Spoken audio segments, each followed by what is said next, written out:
Committee will come to order. I want to welcome our witnesses to discuss the program integrity tool and the other important systems that VA uses to manage community care payments.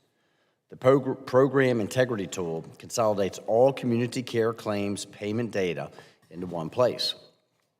The Veterans Health Administration uses it to do two important things. First, to prevent fraud, waste, and abuse when paying community care providers' claims. Second, to bill and collect for non-service-connected care. When care is not service-connected, VHA is responsible for billing the veterans' insurance companies, or in some instances, the veterans for copays. These medical collections, over 90% which are insurance company billings, are an important part of the budget that pays for care for other veterans. Without PIT, VA is essentially operating an open cash register. There's no controls on the cash coming out of the register, and the cashier isn't collecting the change and putting it back in. That was essentially the situation beginning in February of 2023 when the technical defects in PIT became overwhelmingly and VA had to turn the system off. To some degree, that's still the situation. The Office of Inspector General estimated that $665 million in revenue was not collected, most of which is owed by these insurance companies. And millions of dollars of fraud, waste, and abuse went undetected. VA struggled to get PIT working again until July of this year, and it's still not clear whether all the problems can be resolved. This has been an 18-month struggle marked by unsteady leadership, questionable decision-making, and terrible contractor performance. And the department has not been eager to answer many questions on this. Chairman Boss sent Secretary McDonough a letter on July 30th asking a dozen detailed questions only to receive a curt response on September the 6th from Mr. Del Bene dismissing all the questions because a meeting with the committee staff had taken place. We still need answers. Congress has the constitutional prerogative and the duty to ask the executive branch questions. I would like a commitment from VA to respond in full in writing to whatever we are unable to cover today. We need to determine how exactly the cash register opened and whether it is truly closed. This is even more important given the $12 billion VHA budget shortfall that you're reporting for next year. Only yesterday did VA give us an arithmetic showing that $12 billion consists of. We still have a lot of questions how the numbers were developed, and the committee staff is expecting a meeting with VA about that next week. VA has told us that community care is part of the shortfall, but we have received conflicting information about whether delayed medical collections are a part of it. We're slowly getting closer to a complete explanation of the healthcare shortfall. In particular, the improper payments in community care and billings that VA failed to capture deserve extra scrutiny. Community care is a $31 billion program, and the improper payment rate is 4.9%. Not all of that is waste or fraud. About a third of that is compliance issues, not affecting the payment amounts. But altogether, the improper payments work out to be about $1.5 billion annually. And the miscollections add up to nearly $1 billion over 18 months. Again, these are dollars that insurance companies owe the VA, which could be used to deliver services and benefits to our veterans. Instead, it's improving the insurance company's bottom line and benefiting their stockholders. As we have said time and time again in this subcommittee, IT system failures are no excuse to waste taxpayers' money. I have no doubt that Congress will get to the bottom of the healthcare shortfall and prevent veterans' care from being undermined. But VA's leaders need to understand they cannot incite a panic and pressure Congress to bail them out for their mistakes. Today, our responsibility is to untangle the web surrounding PIT and understand the true impacts on the budget. Ms. Duke, let's go over the basics. What does the Veterans Health Administration bill insurance companies for community care? Why does the Veterans Health Administration bill insurance companies for community care, and what role does the program integrity tool, the PIT, play in that? Yes, good morning, and thank you for the question. The role of the billing is, from a billing perspective, we are source neutral regarding whether the care is provided in the community or in the direct care system. And so we need to bill first and third party for eligible veterans, regardless of where the care is delivered. The PIT tool was the data repository that gave us a lens on all of the care that was provided in the community that has been reimbursed through a variety of different programs as the program has grown in increments over the years. Okay. Please explain what happened to the community care billing data while PIT was offline. So that data was available in the source systems that actually complete the billing activity to ensure that we're paying the third-party providers, but we didn't necessarily have the adequate data about what was delivered to enable our team to determine the veterans' first and third-party responsibilities.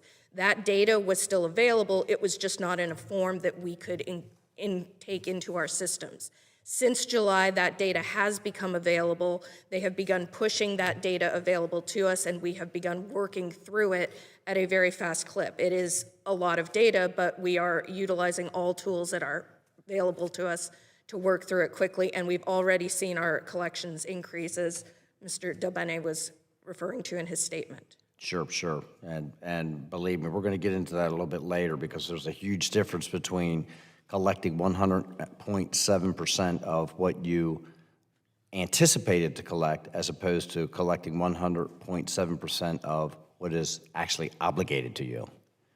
Large void there. Dr. Bradley, how does the VHA use PIT to prevent improper payments, including fraud and waste? The program integrity tool helps to identify issues in a pre-payment setting, so to prevent bad payments from exiting VA. We also use it for post-payment analytics to understand trends and potential fraudulent, wasteful, or abusive billing. Dr. Bradley, the improper payments, how many are overpayments, duplicate payments, or payments that otherwise are incorrect, versus procedural compliance issues, which doesn't really cause a financial change? So we have to do a lot of analytics to identify, to kind of extrapolate what percentages. I can tell you that only $22 million per year on average is duplicate payments. We, though, are in partnership with OIG, HHS, CMS, do identify schemes, trends related to fraud, waste, abuse, to make sure that we understand the various percentages across the healthcare sector. Okay, if you could get for us, okay, the difference between how much of it is fraud, waste, and abuse, and actually there's a financial obligation, if you will, that's paid or due to be paid, and how much of it is just like an administrative or, again, some kind of a compliance issue, so that we can see the difference in that. Dr. Bradley, what are the advantages in having the community care claims data all in one place to identify duplicate or incorrect payments? Well, what's great about having it all in one place, we're able to identify not only duplicate payments across payment systems, we're also able to look at specific providers across all systems to identify their total amount of kind of exposure that they provide to VA. So that's the picture that it gives us. Okay, and when was the last time your office or anyone else was able to use data from PIT to scan for fraud and waste? The last time we were able to do that was when the program integrity tool was up and running, but we have been scanning for fraud, waste, and abuse in the upstream payment system. So we have continued to do those same analytics. They've been more manual and labor intensive, but we've still been able to do them over the past year and a half. Okay. Thank you very much. I will now yield to Ranking Member Surplus McCormick for 5 minutes questioning. Thank you, Mr. Chairman. Thank you, and I yield back, Mr. Chairman. Thank you very much, Representative. Dr. McDonald, as you stated in your remarks and according to your report, how many community care claims did VA pay out during the first 13 months of the pit shutdown, and how much money does that represent? So VA paid about 40 million claims in the first 12 months, and that represented about $28.6 billion. That was from February 1st, 23 to February 1st, 24. Okay, thank you. Dr. McDonald, you didn't estimate how much waste or fraud there was in those payments during the 13-month period, but the improper payment rate for community care is 4.9%, and 1/10% is worth $28.6 million. Is it fair to say the improper payments were probably in the hundreds of millions of dollars? We didn't calculate an estimate for fraud, waste, and abuse or improper payments. Our estimates were focused on the revenue collection side, so I can't speak to that amount. Okay. Ms. Duke, according to the OIG's report, you missed $665 million in billings during the 13 months they examined and $55 million each month after that. During all 18 months that PIT was shut down, that works out to about $940 million of missed revenue. Is that figure accurate? The calculation is correct. Okay. Dr. McDonald, is $940 million an accurate estimate? It's accurate based on the methods we use to estimate it, correct? Ms. Duke, how do you reconcile all that missed revenue with Mr. Del Benny's statement that you collected 100.7% of planned collections through February of 2024? So what I would say is our team utilized the time when PIT was down to go back over previous claims that had been settled out, in some cases where we did not take advantage of the full legal window to bill third parties that we had available. In some cases, we thought the claims were too old, but legally we have up to 6 years to bill, and a lot of our providers are willing to pay. So we went back over those claims to look for lost opportunity of revenue. Furthermore, we continued to buttress our efforts in our first and third party collections for VA direct care, which is the larger part of the revenue that we collect and utilize.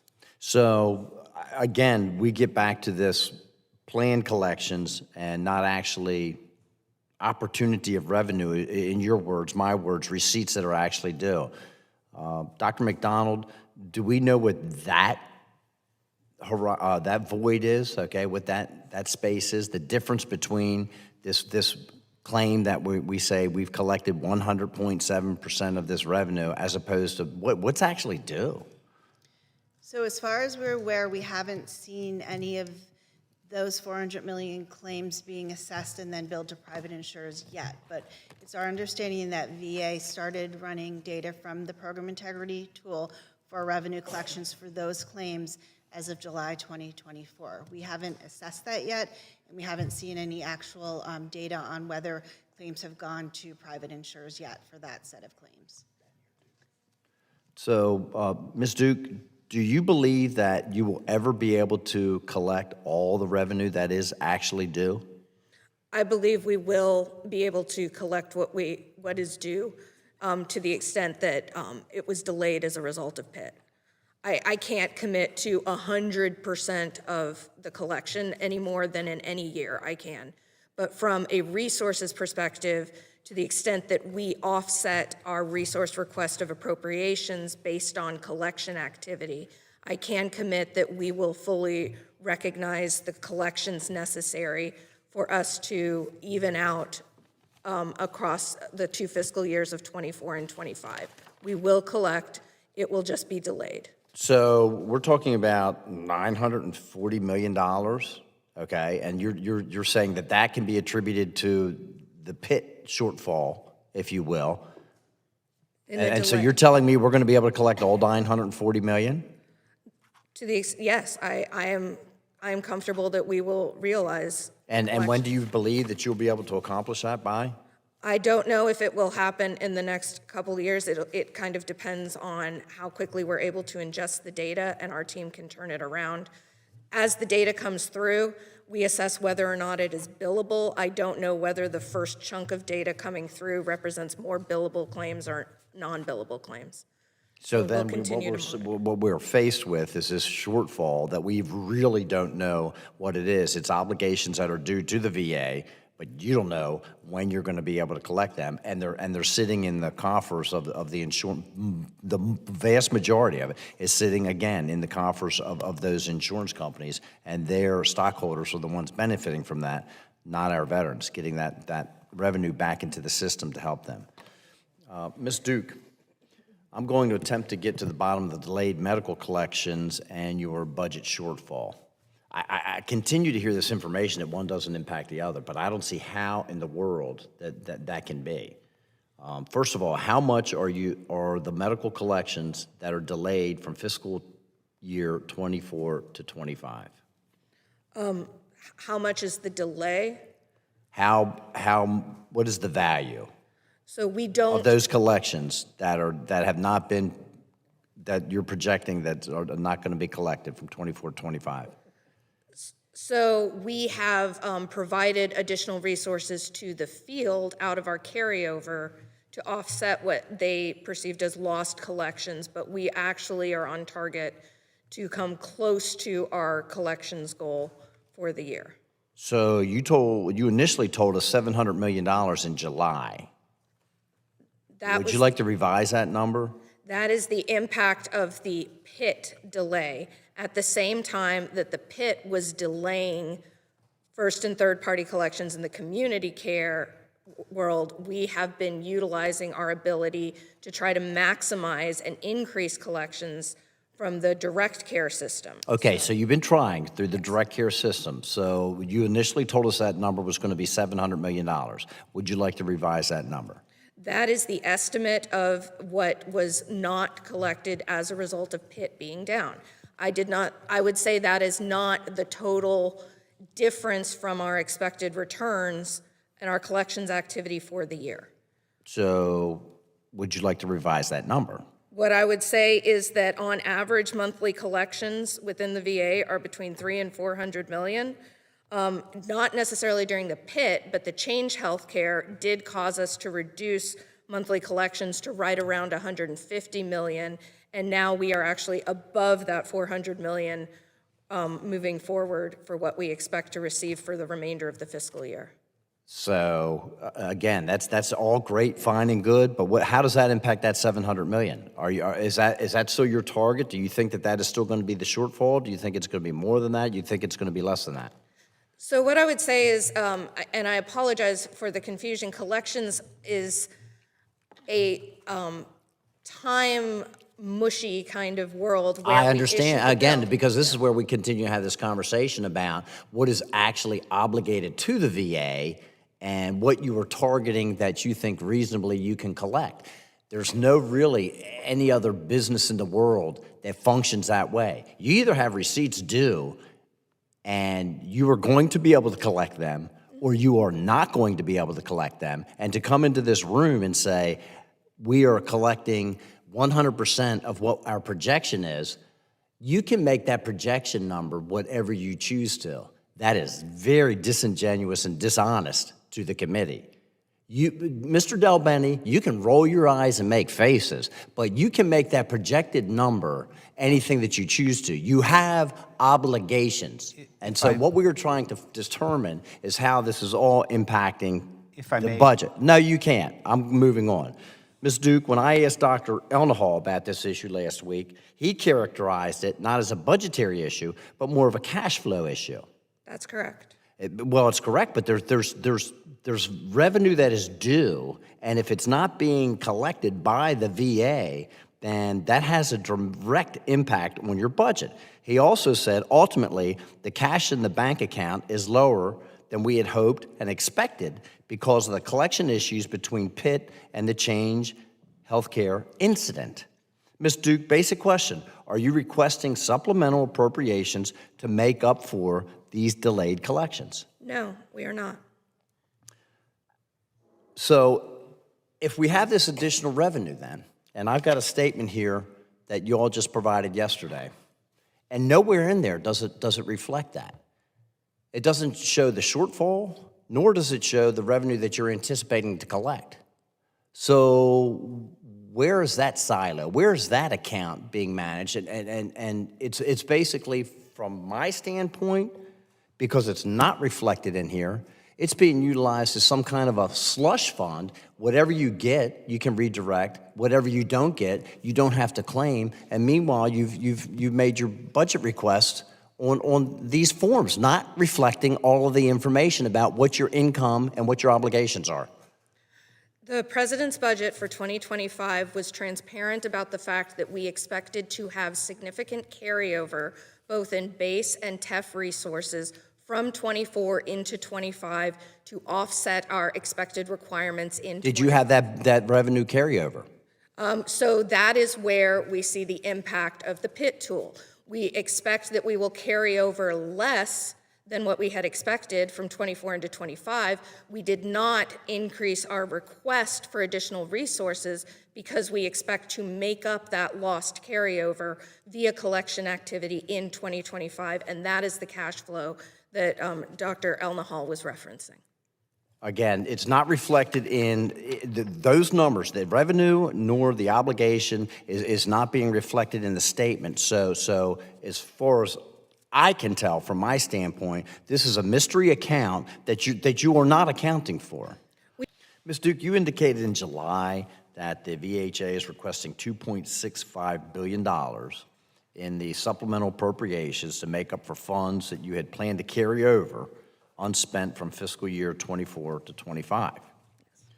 You provided a breakdown of the shortfall yesterday, and it doesn't seem to include that at all. Are you still requesting supplemental appropriations to make up for the planned carryover that is no longer available? Yes, we are, Congressman. If you look at the difference between the budget and the revised estimate, the fact that we anticipate obligating more funds in 24 than what the budget had projected, that difference is where we will dip into the carryover, so to speak. How do the delayed medical collections relate to the unspent carryover? So the unspent carryover will be lower than what was expected, but we deducted that impact due to collections in the supplemental request because, as I said, we expect to collect in 25. We are only requesting additional resources for the early spend carryover that is not due to collections, that is due to operations, delivering additional care in the community and in the direct care system. You're not, again, so we're not accounting for that shortfall at all? In our request, no, we are not, because as I said, we'll expect to collect it fully in 2025. Okay, so if those collections do not take place, okay, what do we do then? Well, in that case, we would look for additional efficiencies and implement some of the activities that we articulated would be necessary if we don't receive the $12 billion. So we're going to take resources from other areas around the VA. Again, this goes directly to my argument. We're going to go and remove resources from other areas of the VA that should be delivering these services to our veterans to make up for the shortfall for the insurance companies that we're supposed to be collecting from. We do not anticipate that that will be necessary because, as mentioned, we already have the data feed and we are working our way through the backlog caused by PIT, and we anticipate being able to resume and meet our collections target by the end of fiscal year 25. But previously, you just stated to me that it could take several years before you actually catch up to the amount of revenue that is due, that's obligated to the VA. Did you not? We have available 6 years. That does not mean it will take 6 years to recoup. I understand, but your statement was it could take us several years to catch up on these collections. Those are your words. Yes. So during that time period then, we're going to be, We will again, in your words, directing resources from other areas of the VA in order to take up for the shortfalls that we do. Or you'll be coming back to this body and requesting another supplemental. Or we will meet our collections targets via other means as we've done throughout the fiscal year while Pitt has been down. Your targets, but that's not, again, we've already had this conversation. Your targets are a far cry difference than what is the actual obligation to the VA. And so we still get back to the same issue, and that is we have all of these due receipts. The vast majority is from insurance companies, and instead of having these collections and getting this revenue back into VA to help to deliver our benefits, you yourself, in your own words, said we will have to direct other resources from other portions of the VA to make up for that shortfall, because your shortfall is not reflected in this statement that you just provided for this committee yesterday. Those are your statements. The budgeted expected returns is what we identify as necessary to meet veterans' needs in '25. If we successfully collect that, as we believe If we will. we successfully collect that. That's true in any fiscal year, sir. Yeah, okay. All right. It looks as if I have no one here to continue questioning with me, so we are going to wrap this up. Where's my...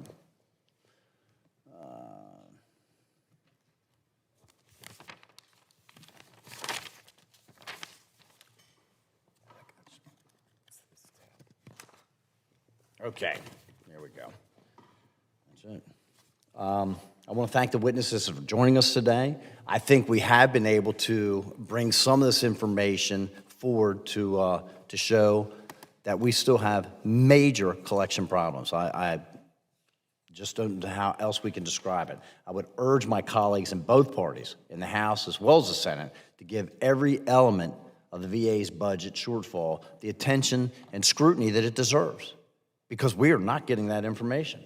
We looked at just two aspects today and found answers to many of the questions, but also discovered many others. We're all focused on ensuring that our veterans receive the care and benefits that they've earned. But we also know that VA struggles with budgeting and management have existed for many years and will not be resolved overnight. I, for one, don't believe this is the last shortfall that the VA will find in itself, or the last supplemental appropriation that Congress will be asked to provide. I ask unanimous consent that all members have 5 legislative days to revise and extend their remarks and include extraneous material, and without objection, so ordered, this hearing is adjourned.